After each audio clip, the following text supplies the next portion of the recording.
చెప్తారు. ఎస్, నువ్వు ఈ కాలేజీలో ఉండటానికి వీల్లేదు. అదేంటి సార్, నేనేం తప్పు చేశాను? తప్ప సీనియర్స్ అని కూడా చూడకుండా ఇలా కొడతారా? అదా, అదేదో చిన్న గొడవ. గొడవ చిన్నదే కానీ దెబ్బలు పెద్దవి. Take your TC. పర్లేదు, ఉంచండి. ఏంట్రా ఉంచండి, ఏంట్రా ఎట్టకారమా? Take this and get out. సరే, మీకు 5 గంటల వరకు టైం ఇస్తున్నాను. ఈ లోపల ఈ టీసీ వాపస్ తీసుకోవాలి. 5 దాటితే మీ అంతటా మీరే వచ్చి నేను బ్రతిమాలనా నేను కాలేజ్కి రాను. నేను నిన్నెందుకు బతిమాలుతాను రో? ఒకవేళ మీరు మనసు మార్చుకుని నన్ను బ్రతిమాలనా నేను రాను. మీకు 5 గంటల వరకే టైం. నువ్వు నాకు టైం ఇచ్చేదేంట్రా? ఏదో 4 బచ్చాకాళ్ళు కొట్టిన పెద్ద రౌడీని అనుకుంటావా? నేను ప్రిన్సిపాల్ దైవ సహాయంగా మాత్రమే బయట ప్రపంచానికి తెలుసు. కానీ 25 ఏళ్ల క్రితం జగదాంబ సెంటర్లో ఈ దైవంగాడు చాలా పెద్ద రౌడీ. చూస్తావా? ఆధారాలు కావాలరా? చూడు, ఇంతకాలం ఈ గుండెల్ని గుండీలు పెట్టి దాచేశాను రా. చూసావా ఈ కత్తిపోట్లు? అవి కత్తిపోట్లు కాదు, కుక్కగాట్లు.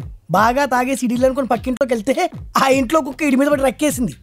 అరే షార్ట్ ఆఫ్ ఫైట్ తెలుసురా నీకు? అవన్నీ మీలాంటి రిటైర్డ్ రౌడీలకు తెలుస్తాయి, వాళ్ళకి ఎలా తెలుస్తాయి సార్? ప్యూను అయినా బాగా చెప్పావు. Thank you sir. గోలీ సోడాను గాల్లోకి ఎగరేసి కొట్టడంలో ఆంధ్రాలో ఆల్మోస్ట్ నేనే ఫస్ట్ తెలుసా? ఏంటి సడన్ గా సోడాల్లోకి దిగాడు అనుకుంటున్నారా?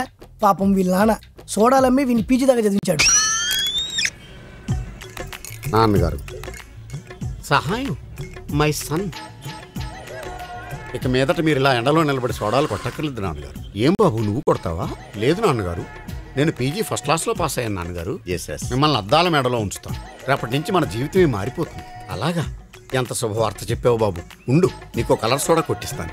వద్దు నాన్నగారు, ఈరోజు నా సోడా నేనే కొట్టుకుంటాను. సోడా కొట్టడం అంటే పీజీ పాస్ అయినంత ఈజీ కాదురా. ఈడి సోడా ఈడికే కొట్టుకోవడం చేత కాదు, ఈడు పెద్ద రౌడీ అట.